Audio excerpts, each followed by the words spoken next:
তা আমার দিকটা ভালো হবে না? কি যে করছেন না ভাই, আপনার দিকটা তো অবশ্যই দেখবো। মাত্রই ধানটা বাড়ি আইছে, বাজারে নিয়ে যেয়ে বিক্রি করে তারপরে আপনার দিকটা আমি দেখবানে। এই রাগ তো ছয়লাবি কথা, তুই ধান বেচবি কবে আর টাকা দিবি কবে? আজকে মাসের 15 তারিখ, এই মাসে তো পুত্তি গেল। ও ভাই, মাস পুত্তি গেছে সেটা আমি জানি। ও সাইফুল ভাই, করছিলাম কি আমারে আপনি অল্প কিছুদিন সময় দেন, এই সময়ের ভিতরে আপনার টাকাটা আমি দিয়ে দিবানে। শোনো মইনুল, আমার টাকা তোমার কাছে বছরের পর বছর পড়ে থাক, তাতে কোনো সমস্যা নেই। তোমার যাতে উপকার হয় ওইটাই আমি চাই।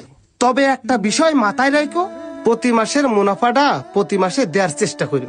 ভাই, আমার যতই কষ্ট হোক না কেন, এইবারটাই আপনার সম্পূর্ণ টাকাটা শোধ করে দেওয়ার চেষ্টা করবানে। আরে থাম তুই, এরাম কথা বহুত মানুষই কয়। এইবার যদি তুই টাকা না দিতে পারিস তোর কিন্তু খবর আছে। হ্যাঁ, কথা কিন্তু ওইটাই মইনুল, কথাটা মাথায় রেখো। তালি গেলাম, এই চল আবার জাবেদের বাড়ি যেতে হবে। আচ্ছা চলেন। হায় আল্লাহ, জীবনে কত বড় পাপ করেছি এই সাইফুলের কাছ থেকে টাকা নিয়ে। আমার মতো এরকম পাপ যেন কেউ না করে। এ মইনুল ভাই দাঁড়া। হ্যাঁ ভাই। কি ব্যাপার, দেখেও না দেখার ভান করে চলে যাচ্ছিস?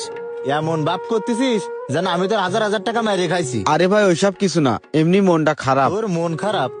কি হয়েছে কদিনই? কি আর হবে রে ভাই, জীবনে মেলা বড় একটা পাপ করিলাম, ওই পাপের ফলটাই ভোগ করতে আছে এখন। মানে তোর কথার আগামাতা তো আমি কিছুই বুঝলাম না। কি হয়েছে একটু ক্লিয়ার করে কদিনই। বুঝলি নে ভাই, আরে আমাদের যে সাইফুল ভাই আছে না, ওই যে সুধীর ব্যবসা করে, আমাদের মা বাসা থাকতে সাইফুল ভাইয়ের কাছে 1 বছর আগে আমি 30,000 টাকা নিলাম। ওই 30,000 টাকায় আজকে প্রায় 1,30,000 টাকা হয়ে গেছে। ওই টাকার জন্য ভাই আজকে আমার সাথে খারাপ ব্যবহার করেছে, কয়েছে এই মাসে যদি আমি টাকা শোধ না করতে পারি তাহলে নাকি আমার বাড়ি দখল করে নেবে। বাড়ির জমি দখল